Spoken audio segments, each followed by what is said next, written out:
is operating. Just by looking at vacancy, late fees, you can start to draw a picture about this property. All right? So again, which teams pick number 1? Okay, which teams pick number 2? Which teams have no idea at all? Thank you. Okay, just hang in there. That's great. I'm glad you're here.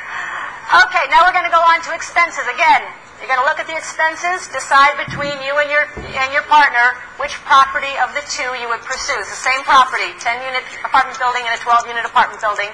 Please put up the expense side.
Finishing up.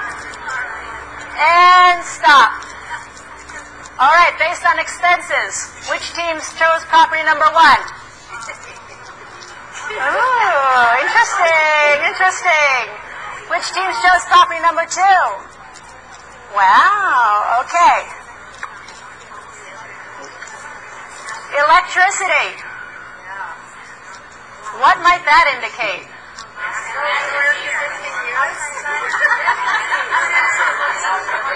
I heard it over here. Master meter. It's called master metered. What master metered in May, you have to check it out. But what master metered means is who pays all the electricity? The owner or the landlord. The owner or the landlord pays all the electricity. The tenants do not pay the electricity. Okay. Now, how might that be an opportunity?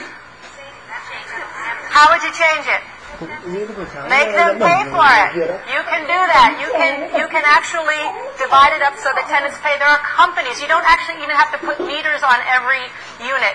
There are companies that will come and divide it up for you. Now, you got to find out if that's doable. Maybe in that neighborhood that won't fly, but maybe it will. So, master meter property could be a big opportunity. Okay, you got to weigh it out. How many people think the manager in property number 1 is making way too much money? How many people think the manager in property number 2 is not making enough money? Okay. Property number 2 has a high vacancy rate, not great tenants. Maybe you're getting what you paid for. Pay your managers well if they're doing a good job. It will increase the value of the property, make your life so much easier. And again, you've got to find out what is acceptable and look for good property managers. Okay. So, you can see which way this is going. All right, we're talking about painting and carpet cleaning. What do those numbers indicate? Turnover. Your greatest expense is what? Turnover. So property number 1, they're doing a lot of cleaning on their units. That means they're having a high turnover. So even though there's a 30% vacancy, there's actually even turnover on top of it. So that's definitely a problem property. Can you fix the problem? We'll see. Okay.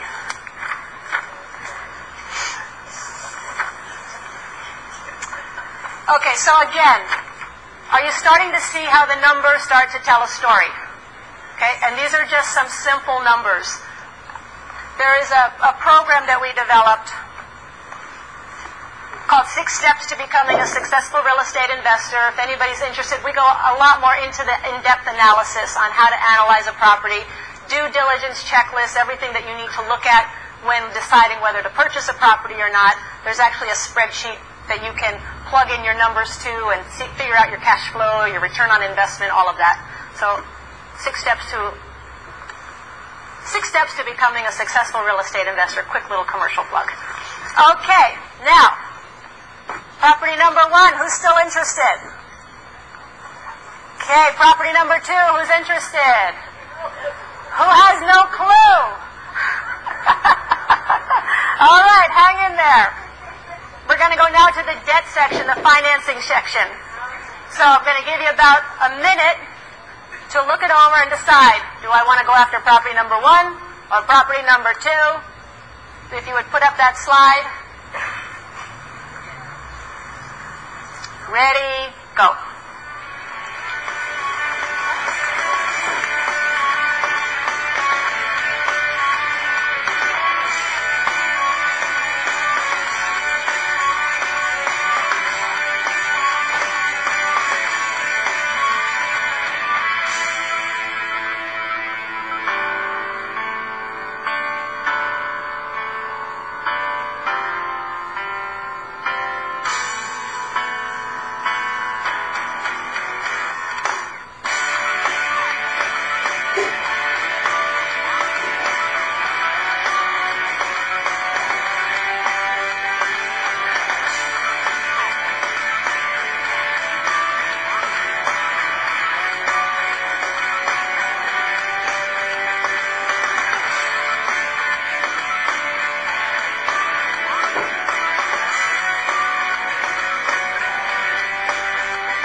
And begin finishing up. And stop. Which team has that winning feeling? Right. All right, you got that winning feeling if you're watching on video? I hope so. All right. Property number 1, who says yes? Okay, you're liking it. Property number 2, who wants that? Woo-hoo-hoo, got a lot better number 2. Who still has no idea? Okay. Property number 2. New financing, 20% down payment, loan of 5.5% interest, pretty straightforward, pretty nice financing, right? Okay. Property number 1, they're asking for 30% down, so you're going to have to come up with a little more money, and it's an assumable loan at 9% interest. What does assumable mean? Very little qualifying, if any, and you basically take over the loan on the property. Now, a 9% interest rate, especially today, is pretty high, right? Not very attractive. Do all assumable loans have to be assumed? What if you got new financing? 5% interest, 5.5% interest. That would make the value of your property do what? Go up. Make your cash flow go what? Go up. Great.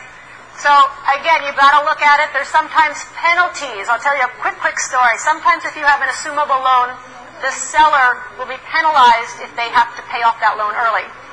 So we were looking at a property.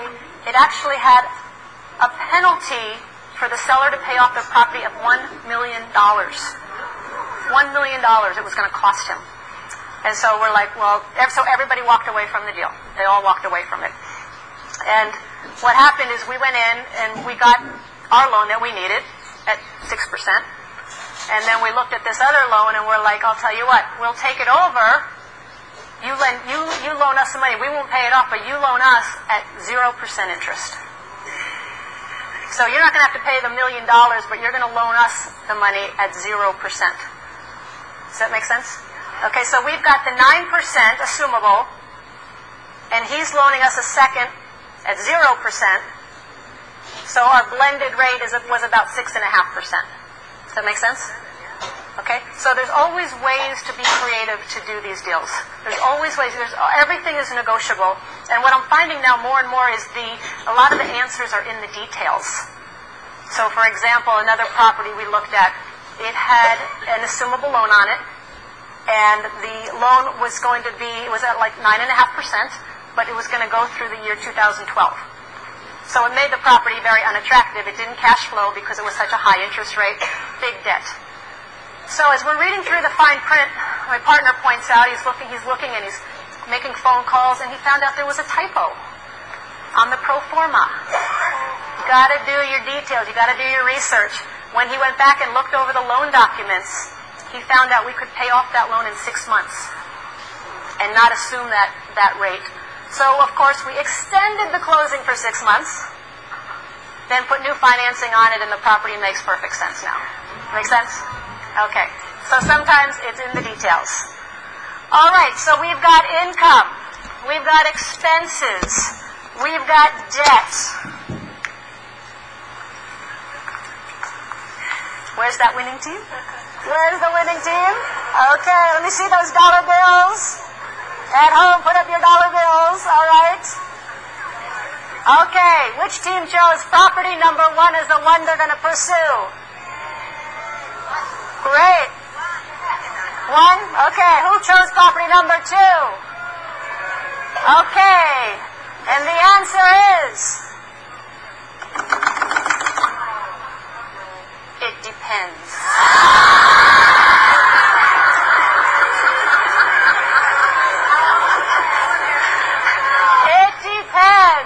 All of the questions that come up, the next step then is you've got to do your homework. You've got to find out, separate the fact from the fiction. Can you fix the problems? Does it make sense? It's all part of the numbers tell the story. Okay, so you can all keep your dollar bills. You guys played well. There is no correct answer. There's no right answer when it comes to real estate investing. What works for one person may not work for another person. But you've got to find the properties that are going to work for you, that you can fix, that you can make the best return on your money from, and that eventually, through investing, you become financially free. And then you do whatever it is in your heart, whatever your dreams are, whatever it is you truly want to do with your life. That's what this is about. So thank you very much, and I wish you investing success beyond your wildest dreams. Thank you. So I trust you now understand a little bit more on how to find a good deal versus a bad deal. But before we go, I just have 2 more points I'd like to make. First of all, I really recommend our premier product called Cash Flow Board Game. And the reason being is this is how Robert and I truly got out of the rat race and became financially independent. And on this board game, you will actually be analyzing deals. You'll quickly be making financial decisions around real estate, such as, here you have a property that's giving you cash flow, and all of a sudden you get this great price for it. Should I sell it, take the capital gains, or do I hold on to it and keep the cash flow? So it's actually very real life. And what we found is people that write to us and give us their success stories, people that are out there actively investing, building their portfolios, becoming financially free, 80 to 90% of them are playing the cash flow game on a regular basis. So there's something about this game that really gets people to take action. So I highly recommend you purchase this game, or go online and find a cash flow club where people are playing the game in cities throughout the world.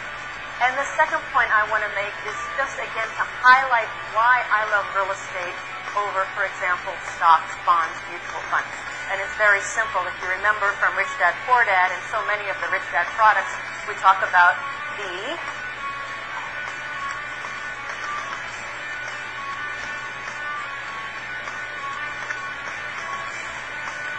income statement, which is income and expenses, and the balance sheet,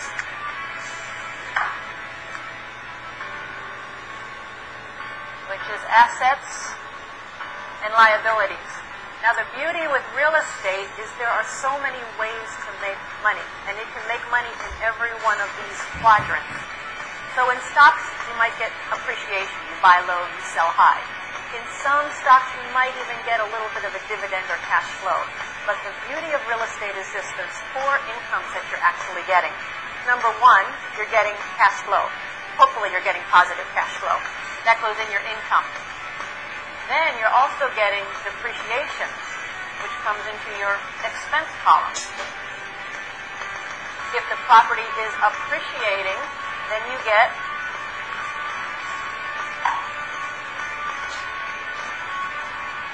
appreciation, and you have a loan that you're paying off over time, so you also get the beauty of